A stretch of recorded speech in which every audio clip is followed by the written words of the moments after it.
Teman-teman, pada siang hari ini saya ingin berbagi cerita berkaitan matematika kehidupan, Math of Life. Berkaitan judul ini, nanti saya ingin berbagi, mungkin metaforanya ya. Tidak arti letterlek bagaimana kehidupan itu seperti kita tambahkan, kita kurangi, kita bagi, kita kalikan. Karena variabelnya dalam kehidupan ini memang terkadang untuk mendapatkan angka 10 tidak artinya 5 tambah 5 atau 3 tambah 7 harus 10. Bisa saja mungkin dari 100 kurangin 93 juga bisa menjadi 100 kurangin 90 bisa juga menjadi 10. Ataupun bisa menggunakan rumus bagi atau kali. Yang jelas variabelnya jadi semakin tidak pasti atau kita tidak bisa menentukan mana yang benar dan salah. Baik, teman-teman, untuk mengeksplorasi judul ini saya ingin mengambil perumpamaan lainnya dulu.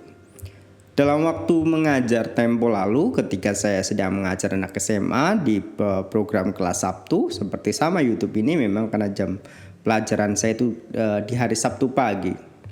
Saya mengingat ada 4 nasihat yang Buddha berikan kepada, saya di sana sih ingatnya kepada Wisaka, kalau enggak ke Raja Pasenadi Kosala. Tapi topik nasihatnya saya ingat dengan baik, yaitu kita jangan pernah meremehkan 4 hal.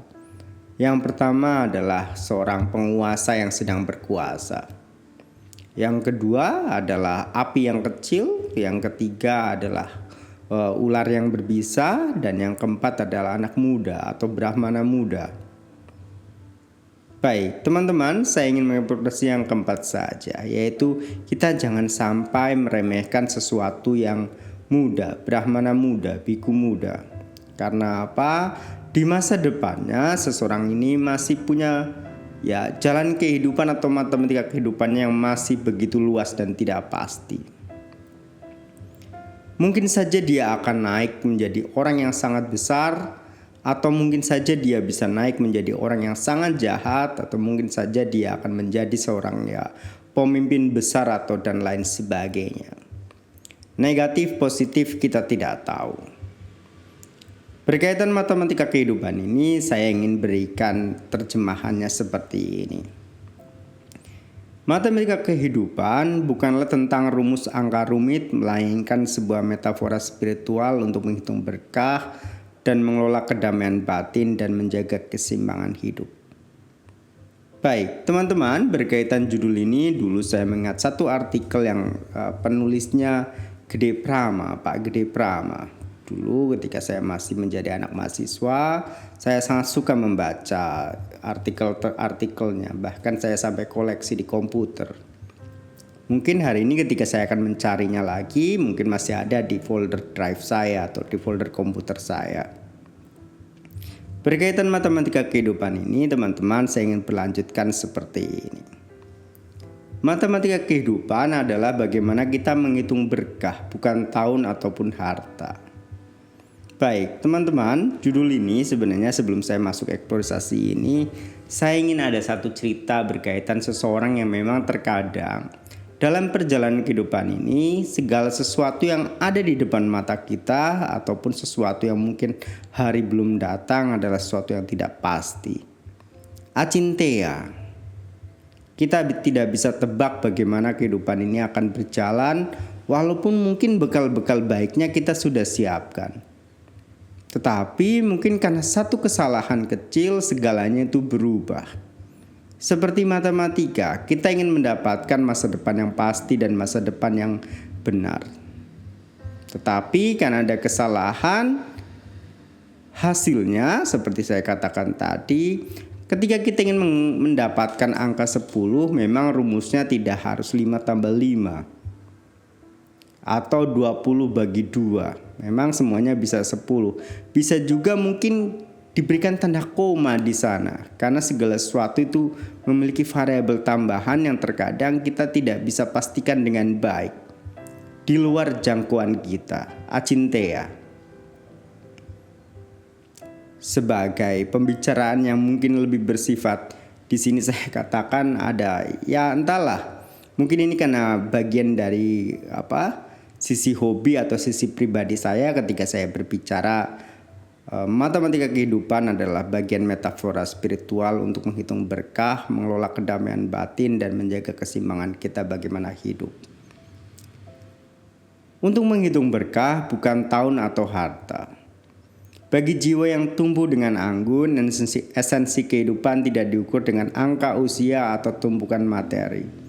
Konsep sukses didefinisikan sebagai kemampuan berjalan dengan bergandengan tangan dengan rasa syukur. Logika dasarnya adalah semakin banyak bersyukur, semakin kaya rasa di dalam jiwa. Bahasa Gede Brahma sekali, bahasanya sangat lembut dan bahasanya sangat menyentuh. Mungkin kalau bahasa ini tidak sampai dengan baik, kesalahan itu ada di dalam saya menyampaikan catatan ini. Yang kedua, berkaitan matematika kehidupan ini, saya ingin membacakan dengan rumus keseimbangan antara material dan transendental. Beliau menekankan pentingnya keseimbangan matematis antara pencapaian di luar, berkaitan harta, karir, jabatan, dan lain sebagainya dengan ketenangan yang di dalam, spiritual. Menitik beratkan hidup bukan hanya pada materi tanpa menyentuh aspek transendental yang akan membuat seorang mengalami kering atau hampa di tengah kelimpahan. Baik, teman-teman, terkadang memang kita lapar dalam keseharian kita. Lapar di sini saya katakan, terkadang kita lupa bersyukur dengan apa yang sudah di depan mata dan kita selalu mencari apa yang kurang dalam hidup kita. Ini tidak salah dan juga tidak sepenuhnya benar. Karena memang manusia memiliki kewajiban untuk terus bertumbuh. Karena ya terkadang saya juga sangat setuju segala sesuatu memang ilmu pengetahuan itu membantu kita seperti memahami segala fenomena yang terjadi. Kita belajar untuk menerima sekaligus kita juga belajar untuk menolak. Memang kan keseimbangan tercipta di sana. Tidak bisa kita menerima segala sesuatu. Bahkan yang baik pun terkadang kita harus belajar untuk menolak, berkata tidak. Tidak selamanya yang baik itu datang adalah baik. Terkadang yang baik itu datang ya terkadang sebagai ujian. Kita harus bisa menyaring mana yang betul-betul pas untuk kita, mana yang betul ya mungkin hanya sebagai menguji kita, keimanan kita, apakah kita cukup kuat dalam keputusan kita atau kita lemah, kita mudah sekali dijatuhkan dengan ujian. Jawabannya memang seperti tadi, matematika kehidupan itu tidak ada yang pasti dalam mendapatkan jawaban. Sebagai bagian selanjutnya saya ingin berkata ini mungkin karena saya beragama ini maka berkaitan hukum sebab akibat secara sosial saya maknai sebagai hukum karma. Energi negatif dan positif. Matematika kehidupan ini juga berlaku pada energi yang kita bagikan kepada dunia. Sebagai contoh, beliau mengingatkan agar kita berhati-hati dengan media sosial, memamerkan sesuatu secara berlebihan akan mengundang akumulasi rasa iri dari orang lain yang secara kumulatif bisa menjadi energi negatif yang meruntuhkan diri sendiri jika kita tidak kuat. Teman-teman, terkadang racun kehidupan hari ini bukan hanya kita itu memiliki, tetapi racunnya juga terkadang kita oversharing. Dan juga bukan hanya oversharing ya, terkadang kita menghabiskan waktu kehidupan kita untuk melihat hal-hal yang sebenarnya tidak ada kaitan sama sekali dengan perjalanan kehidupan kita. Memang secara algoritma, media sosial hari ini membantu kita ya sebagai sarana hiburan, bahkan juga membantu kita mengkoleksikan, saya katakan ya, mengkoleksi sesuatu yang kita minati. Misalnya seorang yang suka musik, maka media sosial membantu kita mengkurasi hal-hal yang berkaitan musik untuk kita tonton.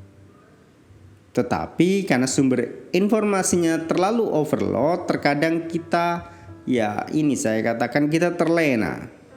Kita menghabiskan waktu kehidupan kita tanpa kita sadari. Baik, teman-teman, berkaitan matematika kehidupan ini saya katakan karena judul ini memang masuk dalam saya katakan analisis saya karena saya menonton video, terkadang segala sesuatu di depan itu tidak ada yang pasti. Acinte ya. Mungkin ada orang yang masa kecilnya dia bodoh, kesusahan, tapi karena baik, ketika dia besar, dia memiliki karma baik dan kelimpahan, hidupnya itu berjalan sangat mulus. Ada juga ketika mungkin seseorang ketika masih kecil dia memiliki kelimpahan, lalu banyak hal yang dia inginkan terpenuhi dengan mudah, tetapi ketika dewasa banyak hal baik menghilang padanya.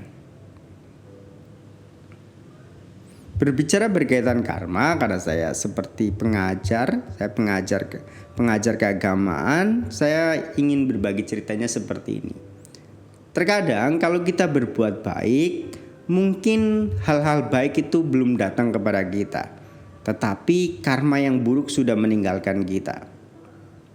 Kalau kita banyak berbuat buruk, mungkin hal buruk belum datang kepada kita, tetapi hal-hal yang baik sudah meninggalkan kita.